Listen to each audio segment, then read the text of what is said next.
Hello, everybody. My name is Jeremy Figueroa, and this is the What's New show at 12:30. We're going to do this on Fridays.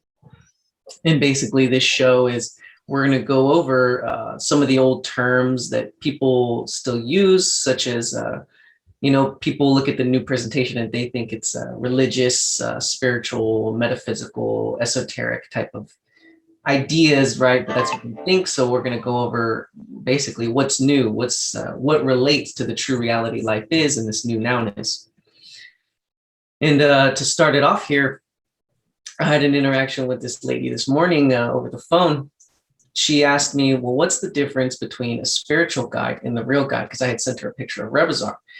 And she said, oh, he's a spiritual guide. I said, well, no, he's not a spiritual guide, because you really got to look at the reference of what spiritual is. And I tried to make it simple. I said, go on Google and look up spiritual. Look at how many things come up for spiritual. There's so much. It's a distorted reference at this point. And, it references a lot of things. You got the word spirit in there, which is, what does that entail? Spirits, ghosts, ghostly things. And it's got the word ritual in there. It's the new presentation. It's no rituals. It's not ritualistic. So you really got to look at these terms that you use, because the words really make a difference. And that is why the new language is used the way it is, because when you use the term spiritual guide, you're referring to someone that is a part of a spiritual type of system, which all you got to do is research it, and you find out that they're really just pointing you to creation. It's just these astral mental worlds that they go to, these spiritual levels. But the real guides, I mean, like I told the lady, go on Google and you look up a real guide, nothing comes up. Nothing, it's a totally clean, pure reference to the true reality life is. And when you talk about the real guides, you're referencing this reality. So it really does make a difference. Because when you talk about the real guides, you're referencing Rebazar, Paul, Gopal, Fubi, Lychee, Tuwart, all these golden guides, these real guides. It's a clean and pure reference. So I'll leave it for anybody who wants to ask a question or make a comment or anything. Yeah, thanks, Jeremy. That's good. It's a huge jump here from what we've been used to, a huge jump or position that we're moving into from what we've been used to.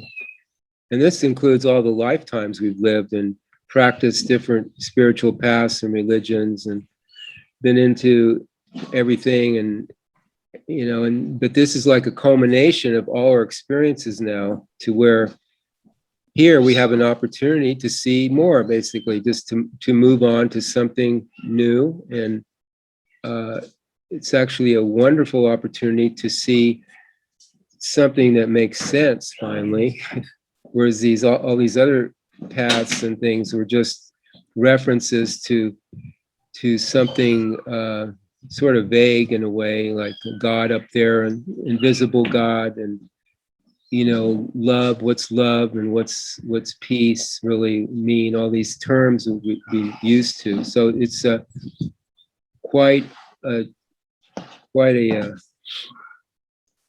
leap of, it's almost faith. It's not about faith, but it's almost, you do have to take a leap of a chance. It's a risk to go beyond what you've been used to for so many lifetimes. I mean, this is so ingrained in us, in our subconscious, all these things. That's why people have such a problem with this, because they still keep referencing the old stuff. And I can see it's a challenge. It's not easy to get beyond this stuff, because it's like in our very cells, it's ingrained in us. So that's why we say it's a risk taker position. And you really have to go beyond something you already know into this unknown territory. It's like, it's always unknown. It's always like something that is not familiar with you, for you. And it's scary for some people. It can be, but it's actually, when you recognize it for what it is, it's so real that what can be scary, but it's so real that it's beyond knowingness, that it is. It just is. So can't say much about it. That's why we say that you can't, there's nothing you can say about it, really. Anything you say about it, that's not it. It's kind of cool the way it is. To me, it was like I always say when Duane in the beginning, he said, dream your way to the is. That kind of sounded cool. Dream your way to the is. Okay. Can use my imagination, my intuition, all these other kind of things that are kind of cool to me, and use those instead of the knowledge and information, all the regular stuff, the truth, the books. Dream your way. That's more closer to what this is about. Kind of dream your way to a position where you can recognize this reality. That's it. Yeah. Thank you, Val. That was really cool. I've never heard that, dream your way to the is. Well, that's cool. Okay, I just had a walking guy here, walking real guide that passed me, said you gotta leap your faith into this next position. He was actually a real guide that just walked by, so straight from his mouth. Leap your faith. Well, the floor is open for anybody who wants to ask a question, make a comment. Well, I have a comment here. Duane always writes about and teaches that you have to do something outrageous, different than what you've been doing for whatever a lifetime. And I'm wondering if you could think of any examples of something that would be outrageous. I mean, without jumping off a tall building or running for a political office. I mean, what's an example of something outrageous as an adult, not as a kid? We all done that stuff. Well, I can have an answer for that. Once when we were, this is about 4 years ago, Duane and I were talking with Kelsey, who used to be with us, and we were down in the Bay Area, California. And this thing came up, their elections came up for city council. And Duane says, why don't you run for city council? I'm just this kind of gardener, landscaper, and no political experience, but I jumped in there and I got like 390 votes. Campaigning 3 months, I think, spent no money, but I was involved in the debates and I ran as the Green candidate talking about the environment. So that's an example of, to me, it was outrageous personally because, I never considered anything like that, but it was kind of a cool experience. Yeah. Nice going. 390, that's good. Yeah, the winner got like 5,000 votes, and he was experienced. You're close. He was an experienced politician, basically he was, and it was funny to see all this stuff go on too, and they were trying to recall the mayor because he was doing some funny things there. So the city council is still kind of innocent, but once you get in the Senate and congressional, then they're bought off, then they start playing the system, and yeah, city council is still okay. There's some. Thank you, Val. Fred, I'm going to make a quick comment too.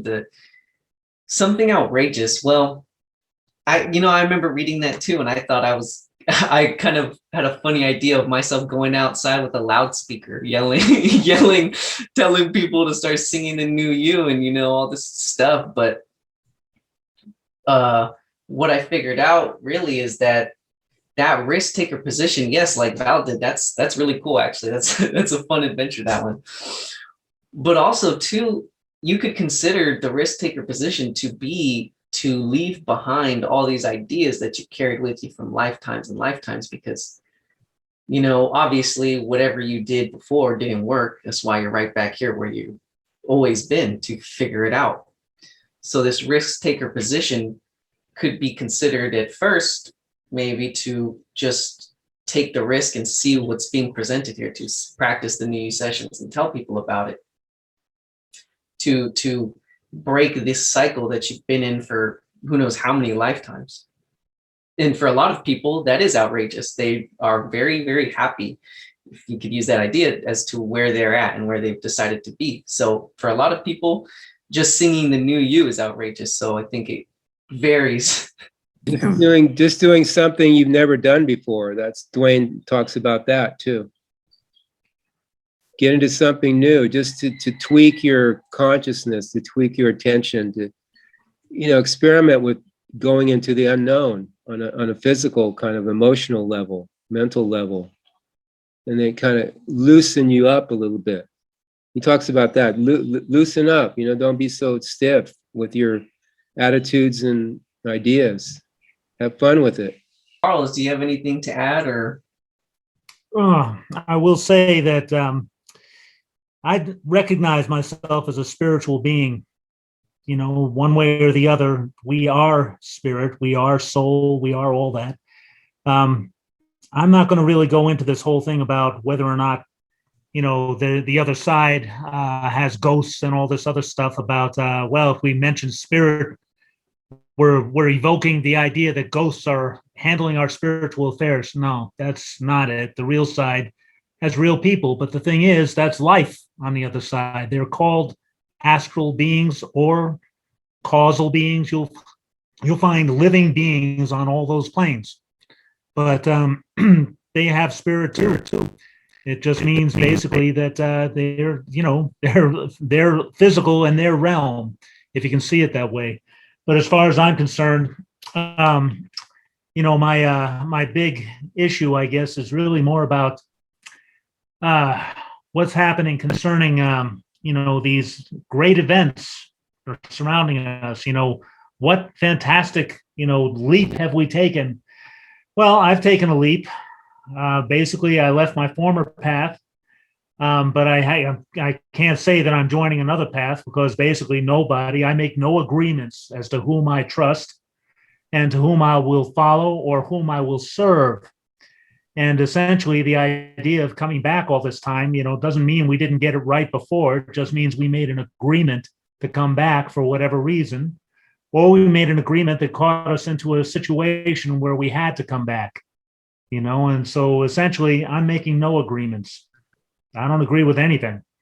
So, I mean, you can believe what you want, and that's great.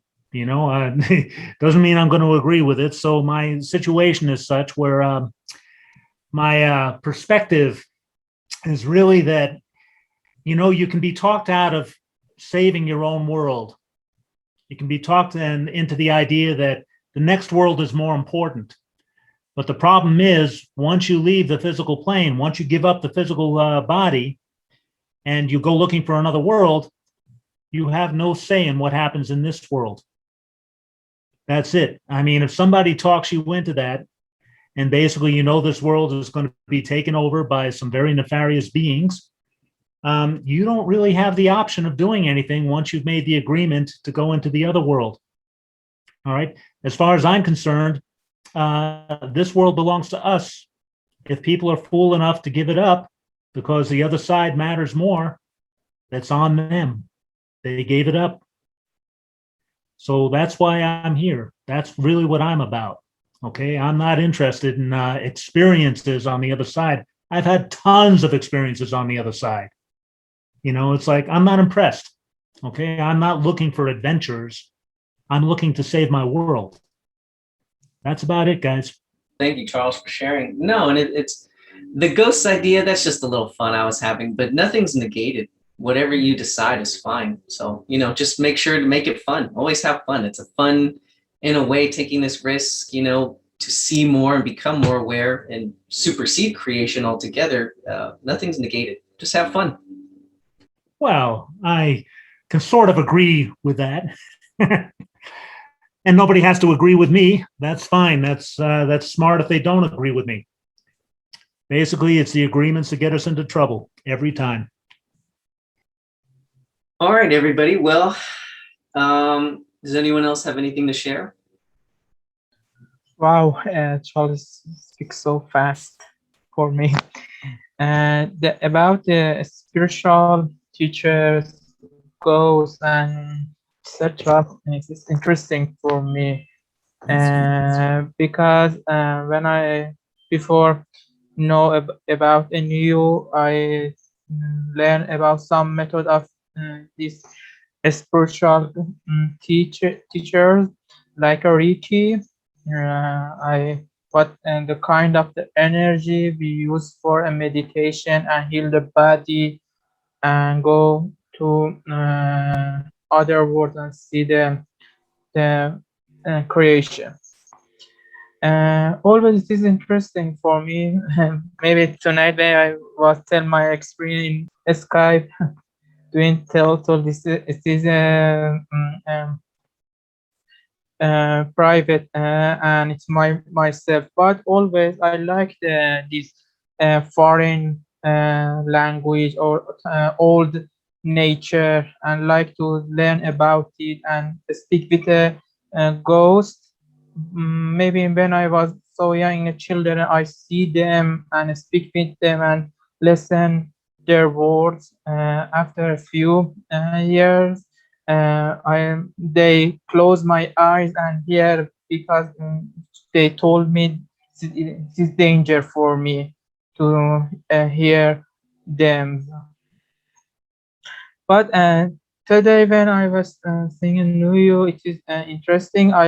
Some part of me like to learn about these methods, and always I speak with Rebazar and want to try this. He told me, "Calm down, boy," and it is confused for me. Some part of me wants to learn an old word, some part of me learn a new word and try to focus the new word and to become a real and go to a real side. Thank you for sharing. Yeah, and like I said, the ghosts idea, that I was just having fun with that. These beings, their awareness is such that they don't know kind of where to go. I remember reading about it in the book too. They're not ghosts, they just don't know where to go. Some don't even know that they've passed, so they kind of just keep going through their routines, or they're not that they've passed or whatever, but more so just translated or whatever. But yeah, thank you for sharing. That was pretty cool. Thank you. I'll add this experience. I had something that I had to confront about myself when I first heard about the, well, to give a little background, before I came or found out about the new presentation, I started reading the Bible. I started reading the Christian Bible or whatever. And I read it, and that I got this idea ingrained in me that from above, like this idea that these things were like above me or something like that, right? This idea. And I didn't realize or recognize that I carried that with me when I came into this new nowness. I started to actually recognize the position that the new presentation has here. So I had a real side experience where I started singing the NUUU, and I was in a totally black area. I was in the backseat of a car, and I was sort of helping this person navigate. And I started singing the NUUU. And when I started singing the NUUU, it was like gold came from above me, and I put my hands out like this, and I looked up, and that was sort of referencing that idea that, oh, it comes from above, and that's, you know, that's not the idea. It's really an isness. It's always here and now with the real awareness. There's no up or down. It's not that things are below or whatever that idea that they present to you in these indoctrinating systems. So when I was doing this whole idea where I had my hands out, catching the light in my hands and all this, something Rebazar, one of the golden guides told me, no, it's not coming from above you. Look around you. That's the idea they use. So I put my hands down. I started looking around me, and it was all around me. It was just there with me. And so that was an idea that I had to confront, that I didn't know that I carried within myself, or that was ingrained in me. I even saw a past lifetime, either the cause of the idea or something like that, where I guess I was a business owner in the 30s, And I guess my business wasn't doing too well. So I walked outside, I took off all my clothes, I ran into the field, and I dropped to my knees and I put my hands up to the sky. So it was really dramatic, but yeah, it's an idea that I've carried ingrained in me that somehow this saving comes from above. This idea, I had to confront that. Well, it all comes from your imagination, these ideas. That's the point, isn't it? That you have to develop your imagination. Yeah, but the imagination is a tool in creation, but it really hints at your real awareness, because the real awareness is everywhere. That's a position in where life supports you. So any position it's all, you just decide whatever position you decide to stand in, or to not even stand in, to just perceive, it's there for you. And the imagination hints at that. I was talking about the guides being there to help us to see what ideas we're agreeing to, or our attitudes. They just help us to see things, and then we make the choice whether to let them go or not, or put our attention elsewhere. But they're not really trying to change our mind or anything like that. It's just helping us see through this, see through ourselves, the things that we've created for ourselves. It's kind of cool the way it works. The process is not like a therapy, really. It's or any kind of thing we're used to. It's just just makes sense with what life is now, with how they help us to see more of what's going on, so that we can become more aware. It's amazing the way it is set up. But again, go outside your comfort zone, you know. You kind of have to do that in order to see this, because it's not anything, it's not safe, secure, and warm and fuzzy, you know. It's like you have to live in the danger zone, like Rebazar says, to see this stuff. Doesn't mean go out, you know, like danger meaning, you know, not rob banks or anything, but just be with yourself. Play around with your personal self that you created, and see how you can loosen up more, that kind of thing. We're just going over some of the new terms and what they relate to, how they relate to the true reality life is, and how so we're supposed to supersede the things that we've become so used to. Like I gave an example where I had this idea that, oh, the all is being in a pure sincerity, the all is, it somehow came from above. And I was shown that by the real guys that it's not that way. It's just is. It's not comes from above, and somehow whatever's not pure sincerity somehow below you. I had to face that, and we went over the idea of spirituality and what it actually relates to, which is not the true reality life is. It's kind of like recognizing what is invisible, what is unknown, or what could possibly not exist. How do you recognize something that doesn't exist? That's what, to me, it's close to something that might work for somebody. You know, try to recognize something that doesn't exist. Figure that out. But this will be good for people to come in too. If people are interested in the new presentation, send them here. This is good, Jeremy. There'll be a good room for discussion here and get different viewpoints. Yeah, little introduction type thing. Very good.